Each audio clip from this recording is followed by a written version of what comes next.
Nuevos ataques contra el complejo donde se encuentra el hospital de Nasser en Gaza dejan al menos 3 muertos. La ofensiva continúa mientras que el ejército israelí publicó un video en el que se vería al líder de Hamas, Yahya Sinwar, escapando por un túnel. En terreno diplomático no se lograron acuerdos en medio de las negociaciones.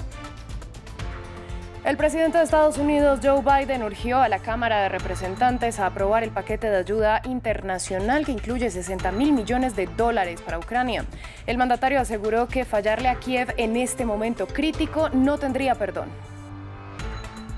Unas 35 millones de personas están en alerta por la tormenta que golpea el noreste de Estados Unidos y que ha generado nevadas en varias zonas.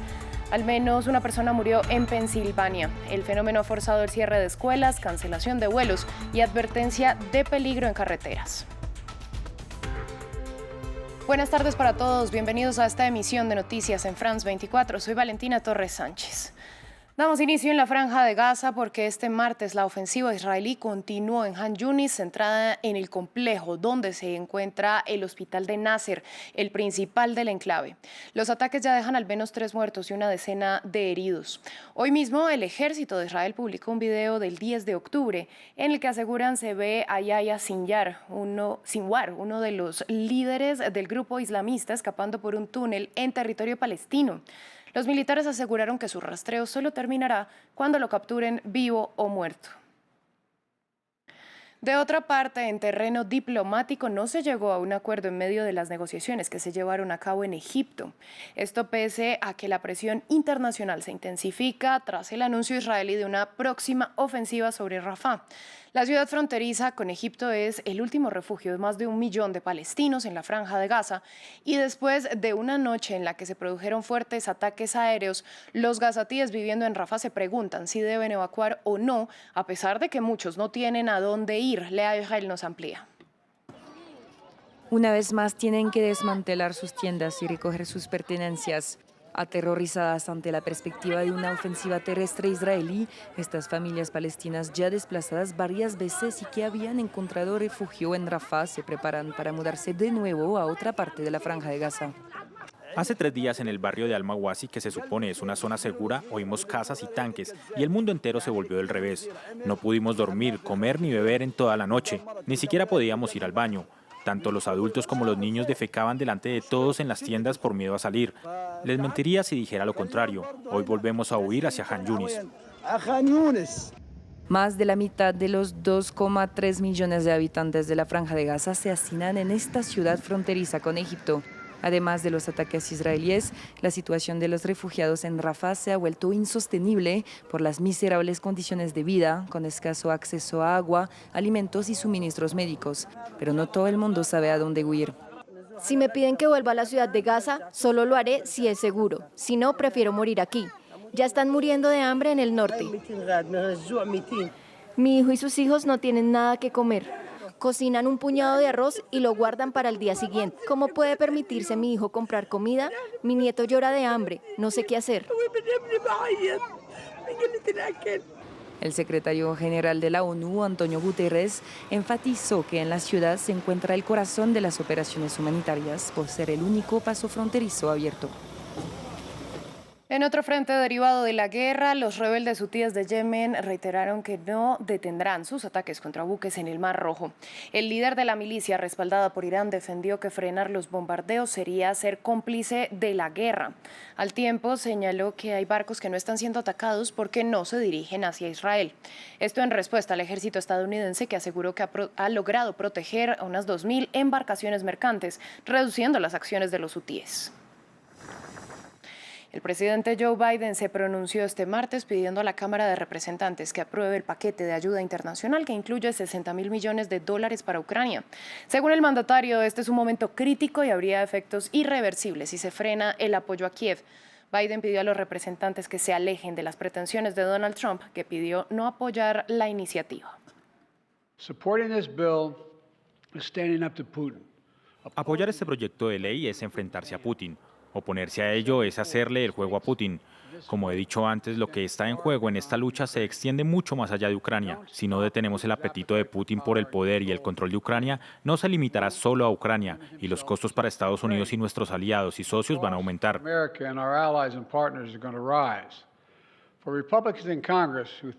Para los republicanos en el Congreso que creen que pueden oponerse a la financiación de Ucrania y no tener que rendir cuentas, la historia los está observando, la historia los está mirando.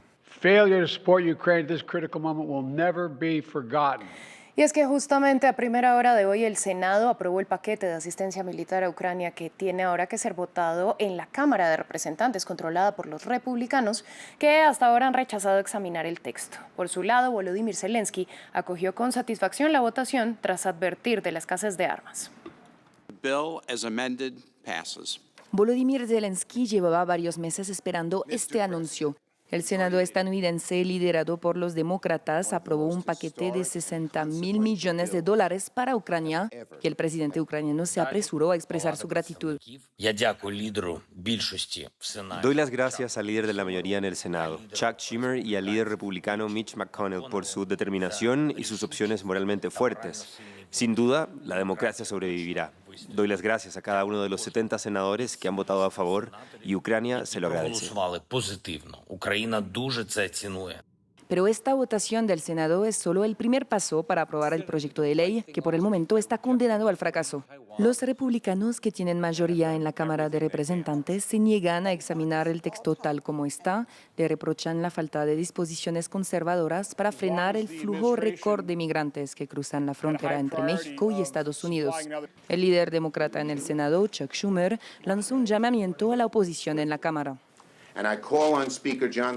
Pido al portavoz Mike Johnson que haga lo correcto y someta ese proyecto de ley a votación. Dada la amplísima mayoría aquí en el Senado, está claro que se aprobaría, pero si los más radicales matan este proyecto de ley, será un enorme regalo para Vladimir Putin y una traición a nuestros socios y aliados. Ambas cámaras del Congreso deben aprobar la legislación antes de que el presidente Joe Biden pueda firmarla y convertirla en ley. Continuamos en Estados Unidos, donde unos 35 millones de ciudadanos se encuentran en alerta por la tormenta de nieve que golpea el noreste del país. Nueva York y estados vecinos se despertaron con una capa blanca de hasta 38 centímetros en ciertos lugares. La metrópoli está paralizada a pesar de los esfuerzos de los habitantes y de las autoridades para despejar las rutas. La tormenta deja a una persona muerta en Pensilvania. William Gasso tiene los detalles. El noreste de Estados Unidos está cubierto de nieve. La tormenta golpeó desde la mañana de este martes a Nueva York y otras regiones aledañas, dejando hasta 5 centímetros de nieve por hora en varios lugares.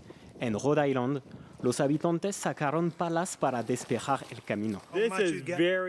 Esto está muy húmedo, es nieve pesada, no se puede usar un soplador de nieve, hay que paliar, no es divertido, tampoco es divertido correr, así que estoy aquí afuera asegurándome de que la gente que corre y camina tiene el camino despejado.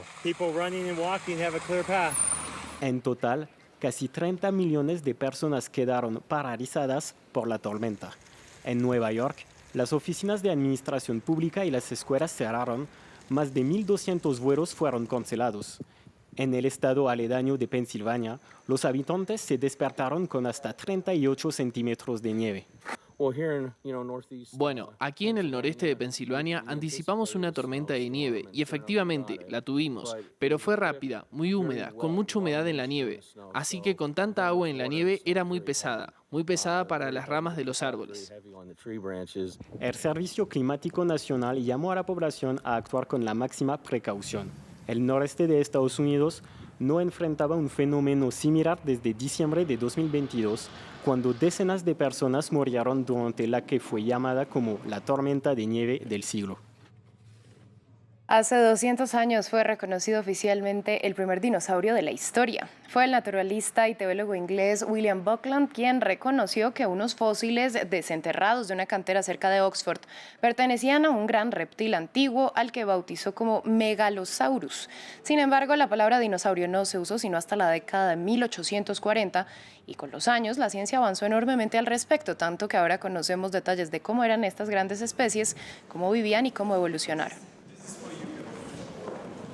Fin del informativo. Gracias por su sintonía.